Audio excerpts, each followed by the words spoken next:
I was cleaning my son's room when I found $700 hidden in his shoebox. I immediately called my wife into the room. Hey honey, have you seen this? Yes, what's the big deal? You should be happy our son's saving money. Before I could respond, she walked out. I figured she was just on her period or something TBH. But when our 12-year-old son came home, my wife Talia appeared with the $700, counting it bill by bill when she thought I wasn't looking. Not enough, she said quietly, then louder, looking at Adonis. You know what happens if it's not enough. I bit my tongue until the next morning. Talia was giving Adonis 2 white pills with breakfast. What are those? Vitamins, she said, but watched him swallow them like her life depended on it. They'll help you last longer.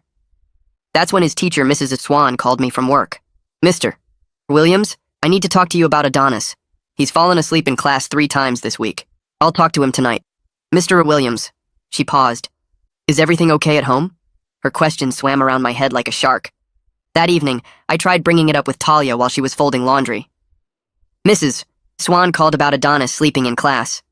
She didn't even look up. Kids need more sleep. Maybe we should get him to bed earlier. Talia, he went to bed at 7:30 p.m. last night. She finally turned around, and for just a second I saw fear in her eyes, like she was drowning and I was about to find out why. Just leave it alone, Noah. Please. That night I couldn't sleep. Something was nagging at me, so I went to check our family computer. The Facebook Marketplace was still open. As I scrolled through the sold listings, my heart dropped. Adonis's PlayStation, his bike, the signed baseball from his 10th birthday that he'd treasured. The next morning at breakfast, I watched Adonis try to eat. His split lip made him wince with every bite. Purple bruises crept up from under his collar. Adonis, who did this to you? Nobody did anything to me. But his hands were shaking so bad he dropped his orange juice. Talia grabbed him by the shoulders. You promised me 3 more months. 3 more months. She was crying now. I can't lose both of you. I asked if she was okay, and she mumbled something about hormones and menopause. I was in the pickup line that afternoon when Principal Harris approached my car. She leaned into my window before I could even ask about Adonis. He's fine, she said quickly. Don't ask questions. Just be grateful. Mrs. Harris, what? Your wife said if we interfere, she'll pull him from school entirely. At least here we can watch him. She was already walking away. When I got home, I cornered Talia in our bedroom. Something's wrong with Adonis. Really wrong. Drop it. Talia. I said drop it. In 15 years of marriage, she'd never screamed at me like that. Then I heard movement from the bathroom. Adonis was hunched over the toilet. The water was pink. He was vomiting blood and trying to flush it away before I could see. It's nothing, Dad. Just ate something bad. That's blood. You're throwing up blood. It's fine. It's not fine. I grabbed Talia in the hallway. We're taking him to the hospital. Right now. They'll ask too many questions. They'll take him away from us. Her phone rang. She answered it with shaking hands, then her face went white. If he dies, it's on you, she hissed into the phone. You promised me this would save him. You promised me it was the only way. Talia hung up and turned to find Adonis in the doorway. Mom, it hurts so much when they use me. Everything hurts. His voice broke on the last word. She pulled him against her, running her fingers through his hair. I know, baby. I'm so proud of you. She was crying into his hair. Just 1 more week, then we're done. That's when I decided to check on him later. But at 3 a.m. when I went to his room, his bed was empty, still made. On his pillow was a note. Dad, if you're reading this, I'm okay. I'll be home by sunrise. I ran to the window just as a sedan pulled into our driveway. Adonis limped out the back door and climbed in. I let the Uber get a block ahead before I started my engine. I thought I was prepared for anything. But I was wrong, because that's when he pulled into Mel's diner. Through the window, I saw him go straight to the back, emerging in an apron and name tag. The night shift waitress hugged him. The cook waved from the kitchen. Everyone knew what he was doing. Everyone except me. I sat in my car, frozen in place, watching my child work. He carried trays loaded with plates that made his arms shake. Truckers 3 times his size barked orders at him. I kicked that door open so hard it slammed into the wall. That's my 12-year-old son! Every eye turned to me. The manager stepped back. He said he was 16, had a work permit. He's 12 years old. An older trucker in the corner booth stood up slowly, deliberately. We all knew, mister. Every one of us knew. But the kid said it was life or death, said he needed the money to save someone. My world tilted. A waitress was already on her phone. Minutes later, Talia's car screeched into the parking lot. She saw Adonis on the floor and fell apart completely. I told you weekends only. You promised me. Just weekends, you promised. Adonis was trying to stand, swaying. Mom, the bills. I had to pay them. What bills? I demanded. I looked at my wife's tears, my son's blood on the floor, and felt my whole world crashing down. "Noah, you have cancer." The word cancer hung in the air like smoke while I stared at the blood pooling under Adonis on the dirty diner floor. My legs went weak and I grabbed the doorframe, suddenly understanding why I'd been so tired lately, why I'd lost 20 pounds without trying, why there was blood in the toilet that I kept telling myself was just hemorrhoids. Adonis tried to push himself up, but his arms gave out, and he collapsed back down, more blood dripping from his split lip onto the cracked linoleum. The cook was already on the phone, and within minutes red lights were flashing through the window as the ambulance pulled up. The paramedics rushed in with a stretcher, and I pointed at Adonis, telling them to take him first while I helped Talia to her feet. She was shaking so bad she could barely walk, kept saying the same thing over and over about not knowing what else to do. I followed the ambulance in my car with Talia crying in the passenger seat, her hands covering her face the whole drive. At the emergency room, they wheeled Adonis straight through the double doors, while a nurse with a camera started taking pictures of his split lip and the bruises climbing up his neck. The triage nurse asked me how he got hurt, and I told her everything about finding him at the diner, about the truckers who knew, about him working illegal night shifts.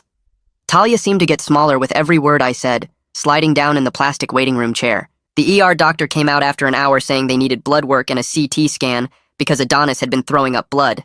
His hemoglobin was at 7.2, way below normal for a kid his age, and they were talking about keeping him overnight for observation. A woman in a blazer appeared with a clipboard and introduced herself as a social worker from the hospital.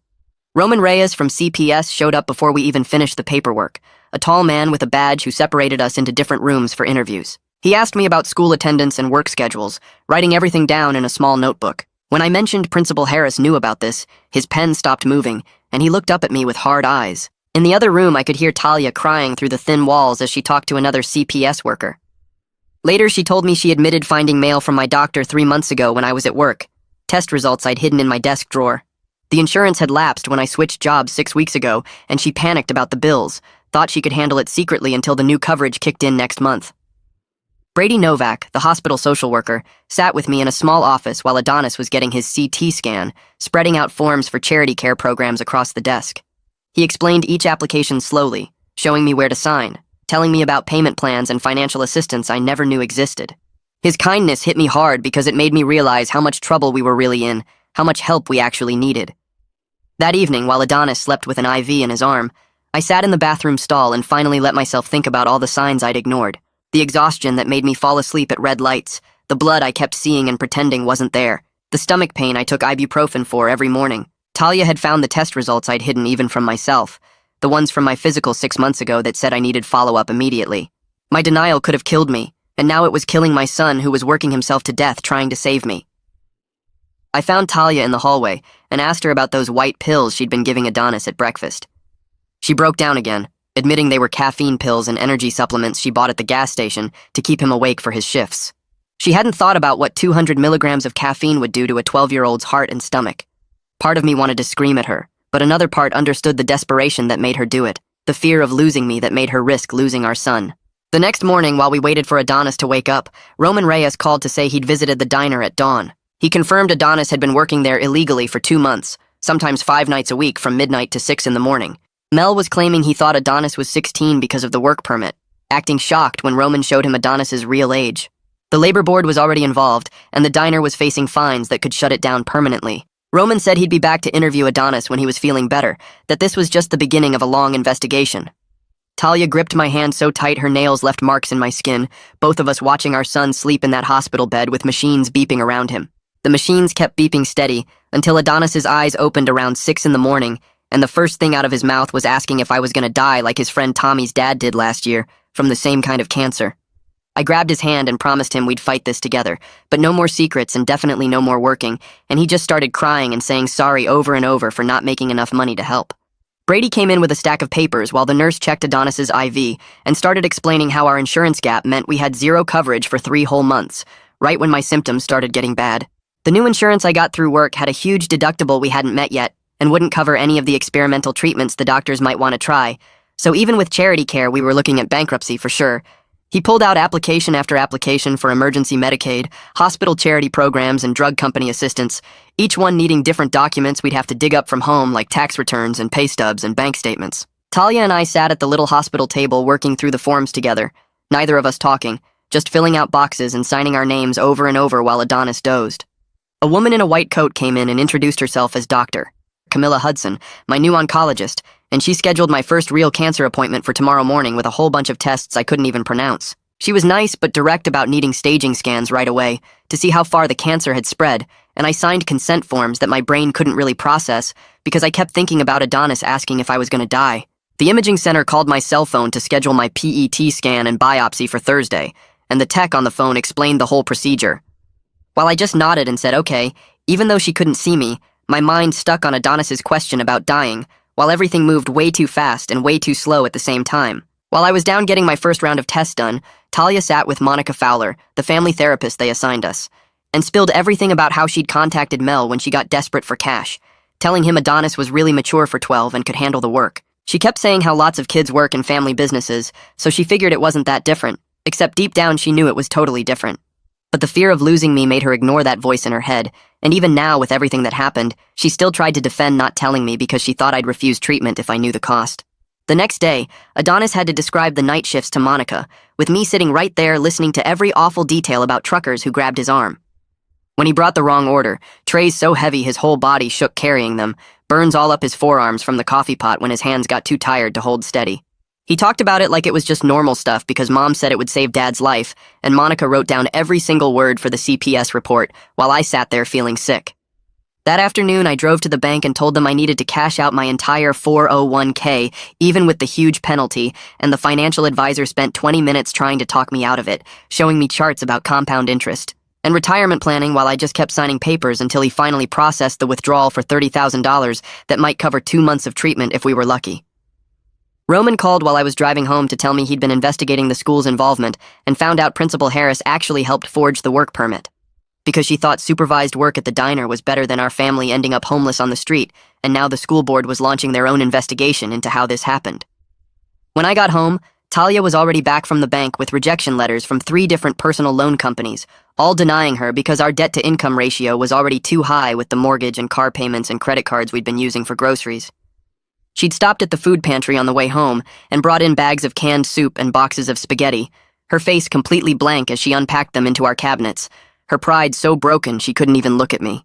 We ate the donated spaghetti that night in total silence, all 3 of us at the table but nobody talking, just the sound of forks on plates and Adonis wincing when the tomato sauce hit the cuts in his mouth. The phone rang right as I was clearing the plates and Dr. Hudson's office number showed on the screen. I grabbed it with shaking hands while Talia froze at the sink and Adonis watched from his chair. The nurse told me to come in tomorrow morning for my test results, and I knew from her voice it wasn't good news.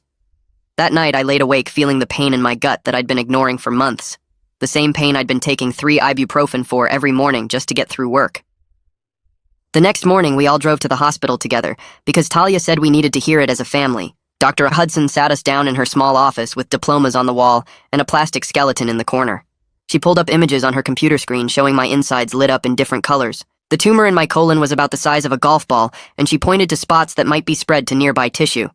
She used words like resection and adjuvant therapy while drawing diagrams on a notepad. The surgery would remove part of my colon and check the lymph nodes to see if it spread. After surgery would come chemo, maybe radiation depending on what they found. She quoted survival rates that sounded both hopeful and scary at the same time.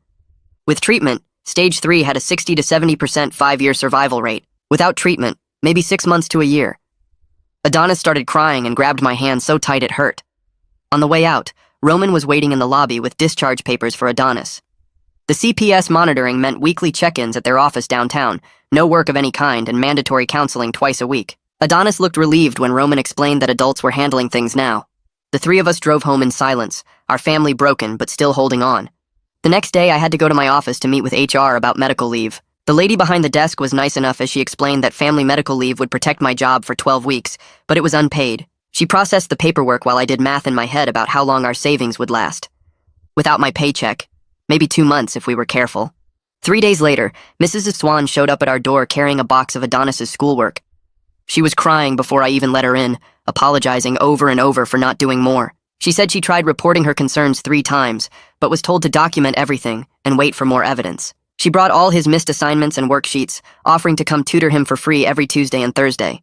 That evening, while Adonis was at his first counseling session, Talia finally explained everything from the beginning. The first missed insurance payment happened when I switched jobs, and there was a gap in coverage. She thought she could catch up, but then she found the test results I'd hidden in my car showing abnormal cells. Each choice seemed logical at the time, but together they almost destroyed us. She sold Adonis's things first thinking we'd buy them back. Then she heard about cash work at the diner from another mom at the school. Every decision was about keeping me alive without me knowing the cost. I wanted to stay mad, but I could see how fear made her desperate. 2 weeks later, the labor board investigator came to our house with a thick folder of violations from the diner. Mel was facing fines that would probably shut the place down, plus criminal charges for employing a minor in hazardous conditions. The investigator showed us pictures of the kitchen where Adonis worked with the deep fryer and hot surfaces marked as violations. Part of me felt good that Mel would pay, but part of me wondered where all those workers would find jobs now. Our first family counseling appointment with Monica Fowler was mostly her explaining rules while we sat on her brown couch. She made us agree to total honesty going forward no matter how hard the truth was. She said secrets almost killed this family, and honesty was the only way forward. Adonis raised his hand like he was in the school, and asked if being honest meant he could be angry at Mom for making him work. Monica said yes, all feelings were allowed here. The next week in his individual session, Adonis told Monica something that made my stomach drop. He said he heard me throwing up blood 2 months ago in the middle of the night, but didn't tell anyone because Mom said Dad needed to keep working for insurance. He thought if he worked harder and made more money, maybe I wouldn't have to work and could get better. His fear of losing me made him think losing his childhood was worth it. Monica helped him understand that wasn't his choice to make, and adults should have protected him. A month after diagnosis, Dr. Hudson called with the final staging results from all the scans and biopsies. Stage 3, a colorectal cancer, which meant it spread to nearby lymph nodes but not to other organs. She recommended starting aggressive chemo right away, followed by surgery in 3 months if the tumor shrank enough. The prognosis was cautiously optimistic if I responded well to treatment, maybe 70% chance of making it 5 years. Scheduling the chemo became a nightmare of logistics since Talia had to work and someone needed to watch Adonis after school. The treatments would be every 2 weeks for 6 months, each one taking most of the day with recovery time after. Disability payments wouldn't start for another 2 months, so Talia had to keep her job. Slowly, our neighbors and church people started offering help with rides and meals, even though we never asked. One afternoon, I sat down with Adonis in his room while he was doing homework. I told him I was sorry for not going to the doctor sooner when I noticed the blood. His pencil stopped moving and he looked up at me with eyes that seemed too old for 12. He said he saw blood in the toilet 2 months ago, but thought it was just from working too hard. We both kept secrets trying to protect each other, and it almost destroyed our family. The next day, Roman called Talia into his office downtown, while I waited with Adonis in the lobby. Through the glass door, I could see him showing her papers and her face going white. She came out shaking and grabbed my arm hard enough to leave marks. In the car, she told me Roman said she could face criminal neglect charges if she missed even one appointment or counseling session. The threat of losing Adonis forever changed everything about how she acted. She started keeping a calendar with every meeting circled in red and set 5 alarms on her phone for each one. My boss called that week to tell me the FMLA paperwork went through, but reminded me it was unpaid leave. We spread all our bills across the kitchen table that night, sorting them into 3 piles. The mortgage and utilities went in the must-pay pile. Credit cards and the car payment went in the delay pile. Everything else went straight to collections. Talia's hands shook as she moved each bill, and I could see her calculating how bad our credit would get. 3 days later, Roman got a call that surprised him enough to call us immediately. The older trucker from the diner wanted to testify about what he saw that night. Roman met with him, and the guy admitted he should have called someone when he first saw Adonis working there. He said he thought tipping extra was helping, but now he knew better. His testimony would help the case against Mel since he saw everything firsthand. That same week, the local news picked up the story about Principal Harris and the school board meeting. She stood at the podium admitting she failed to protect a student in her care. The board voted to demote her, but let her keep teaching, which made some parents angry. A letter arrived at our house 2 days later with her handwriting on the envelope. Talia grabbed it from the mailbox and ripped it into tiny pieces without reading it. She threw the pieces in the trash and slammed the lid shut. Monday morning, the school called because Adonis got into a fight during lunch. Some kid called Talia a criminal who should be in jail, and Adonis punched him in the face. The principal found him crying in the bathroom afterward with bloody knuckles. When I picked him up, he could barely look at me. Monica saw him that afternoon for an emergency session and helped him understand that being angry was normal after everything that happened. She taught him ways to handle the anger without hurting himself or others. Our next family counseling session focused on setting up rules for our house going forward. Monica made us write them on a poster board that we hung on the fridge. Adonis's only job was school and being a kid. Talia had to share all money decisions with me before making them. I had to tell someone immediately if I felt sick or saw blood anywhere. They seemed like simple rules, but we needed them written down to remember. The cancer center scheduled my first chemo for the following Tuesday morning. I sat in the chair while the nurse hooked up the IV and explained what would happen. The medicine went in cold and I could feel it traveling through my veins. Within 3 hours, I was throwing up everything in my stomach. Talia held a bucket under my face while I heaved and shook. She rubbed my back and whispered that she was sorry over and over between my gagging. We both ended up crying on the bathroom floor that night. 2 weeks later, the first stack of medical bills showed up in our mailbox. The total after insurance was $47,000, with more bills still coming. The charity care Brady helped us apply for covered 60%, which left us with $18,000 to pay. The billing department set up a payment plan of $200 a month for the next 10 years. Our budget was already stretched so thin that even that amount seemed impossible. I found Talia at the kitchen table one night writing on notebook paper. She crumpled it up when she saw me and threw it in the trash.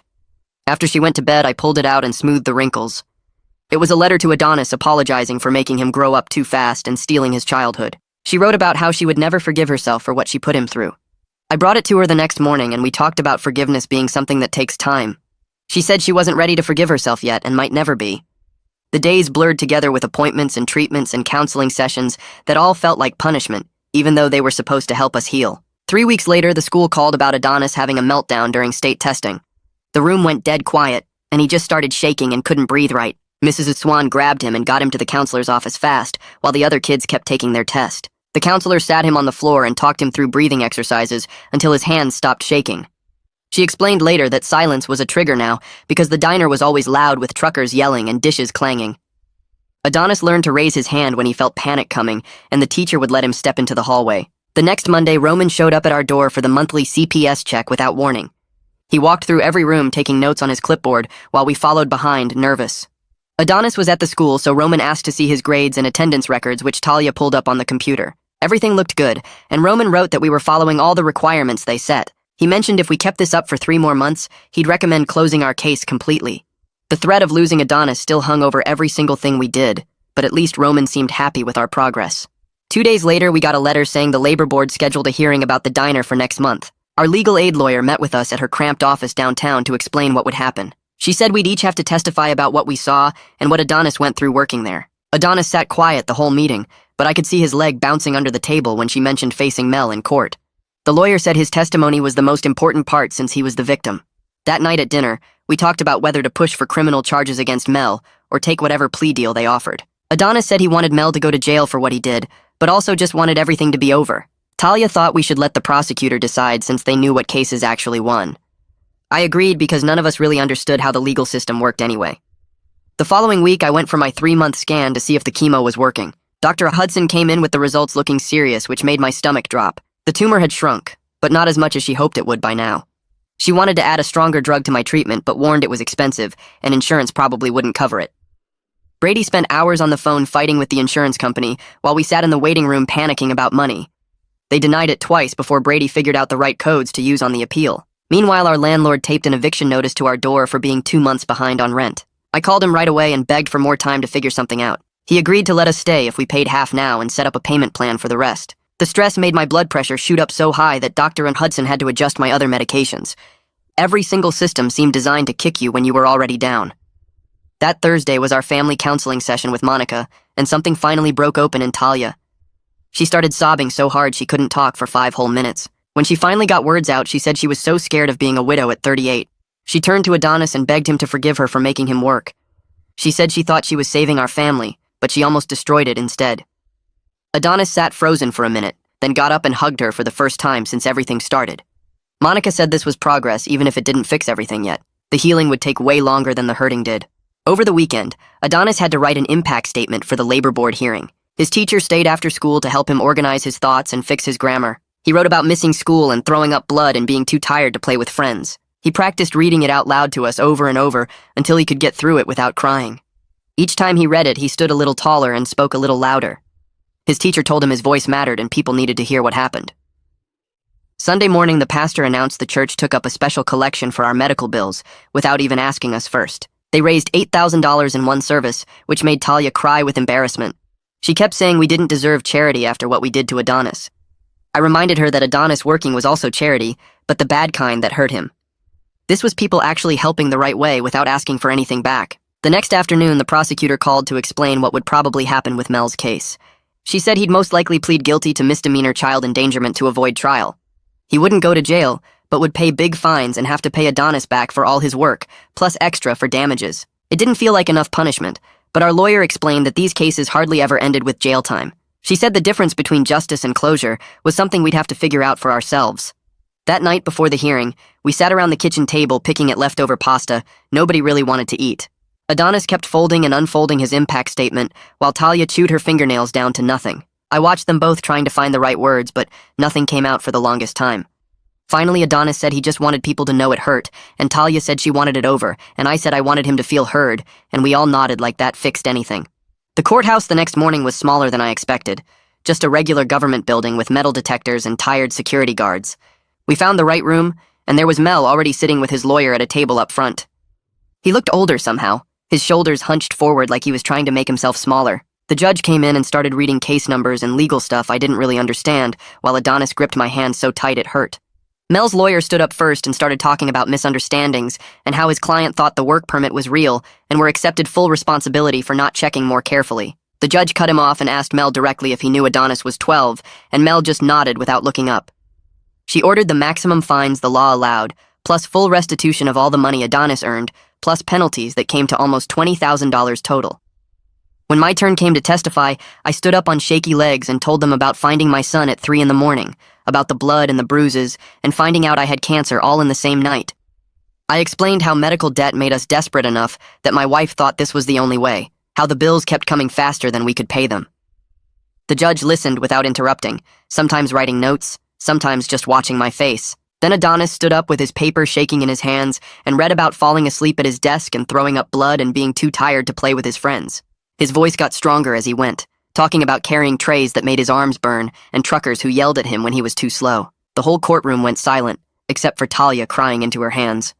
The judge thanked him for being brave enough to speak up and officially ordered the full restitution amount. 2 weeks later, Roman showed up for what he said would be our last home visit before switching to monthly check-ins. He walked through the house checking that Adonis had his own bed and adequate food in the fridge and working smoke detectors. He sat down with us after and said he'd seen too many families destroyed by medical debt, that what happened to us wasn't uncommon, just usually hidden better. He reminded us that asking for help should have been the first step, not the last one, then signed the paperwork reducing our supervision. 3 months into chemo, Dr. Hudson finally said the tumor had shrunk enough to operate. She showed us the scans on her computer screen, pointing to the dark spots that had gotten smaller, but not small enough to just leave alone. She explained they'd remove part of my colon and the lymph nodes nearby to make sure they got everything. The risks were real, she said. Infection and complications and no guarantee it wouldn't come back. But doing nothing meant certain death within a year. We scheduled it for 2 weeks out. Surgery day came too fast and too slow at the same time. I kissed Talia and Adonis goodbye in the pre-op room, while nurses put IVs in both arms and made me count backwards from 10. I made it to 7. 5 hours later, I woke up with a tube down my throat and machines beeping everywhere. The surgeon was already there telling Talia they got clean margins, that it looked contained, but they wouldn't know for sure until the lab results came back. I tried to talk but couldn't around the tube, so I just squeezed her hand. They moved me to a regular room the next day, and that's when I saw the bag attached to my stomach, this clear plastic thing collecting what used to go in the toilet. The nurse showed Talia how to empty it and clean around the stoma, which is what they called the hole in my belly. For the next 3 weeks, Talia did everything for me without complaining once. She emptied that bag 4 times a day and helped me shower and change the bandages when they got gross. She treated my broken body like it was just another chore that needed doing. No big deal, even when I could see her fighting not to gag.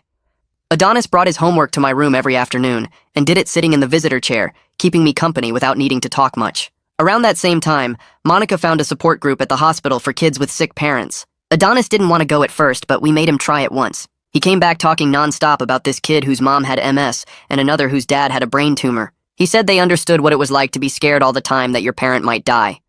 He went back the next week on his own. Then the letter came from the emergency grant Brady had applied for months ago. $15,000 approved for medical debt relief. Combined with the church fundraiser and the charity care discount, we were down to about $18,000 total. Still massive, but Brady helped us set up a payment plan we could actually manage without losing the house. We'd be paying $150 a month for 10 years, but we'd make it work somehow. 2 days later, I got the call from HR while sitting in the hospital cafeteria eating a dry sandwich. They confirmed my job was protected under FMLA, but said the promotion I'd been up for went to someone else since I couldn't commit to the travel schedule. I told them I understood and hung up feeling grateful just to have a job to go back to when this was all over. That same week, the school board held an emergency meeting about our case, and Principal Harris stood up in front of everyone to explain how she'd failed to report what she knew about Adonis working. The board voted to implement new mandatory reporting policies with direct hotlines to CPS and required training for all teachers on recognizing child labor signs. Adonis watched the news coverage from his spot on the couch and said maybe other kids wouldn't have to go through what he did. Brady came by the house 3 days later with a stack of paperwork and started walking us through all the community resources available. He signed us up for the food bank that delivered boxes every Tuesday, got our electric bill reduced through a hardship program, and enrolled us in free counseling sessions at the cancer center. We sat at the kitchen table filling out forms while he explained each program, and I realized we'd been too proud to ask for help that had been there all along. The following Monday, Roman showed up for what he said would be our final official CPS visit. He walked through the house checking off items on his clipboard and asking Adonis questions about school and home life. After an hour, he sat us all down in the living room and said the final report would recommend closing our case with just periodic courtesy checks. He shook our hands and told us we were one of the families that actually made it through together, even if we had scars to show for it. 3 weeks after surgery, the pathology report finally came back, and Dr. Hudson called me personally to deliver the news. The margins were completely clean with no lymph node involvement, which was the best possible outcome we could have hoped for. She recommended preventive chemo just to be safe, and said insurance had surprisingly approved it without a fight this time. My prognosis shifted from guarded to genuinely optimistic, and I hung up the phone feeling like I could breathe for the first time in months. That Thursday night, we had our first normal dinner in what felt like forever, with no talk of bills or doctors or court dates. Adonis complained about his math homework, while Talia laughed at my terrible joke about the hospital food. We were eating spaghetti from the food pantry again, but it tasted better than any fancy meal because we were sitting together at our table without the weight of secrets crushing us. I watched my wife and son talking about normal things and realized this was what healing looked like. The next afternoon, a package arrived addressed to Adonis with no return label. Inside was his signed baseball from his 10th birthday that we'd sold months ago to the pawn shop. A note said the community had pooled money to buy it back for him after hearing our story. Adonis held it in both hands, staring at the signatures before walking into my room and placing it on my nightstand next to my medications. He said he wanted it where we could both see it every day, as a reminder that some things could be recovered, even after we thought they were gone forever. Looking at my family gathered in my hospital room that evening, I understood that honesty had become more than just a new rule for us. It was the foundation we were using to rebuild everything that had broken when we tried to carry our burdens alone. We'd survived cancer and exploitation and the betrayal of keeping secrets from each other. We were scarred from the fight and poor from the bills and would be paying off debt for years to come. But we were together in that room with Adonis doing homework in the chair and Talia organizing my medications, and that was enough for today. All right, I'm calling it there. I'm off to raid the fridge and check comments. Subscribe if you want to hang out again.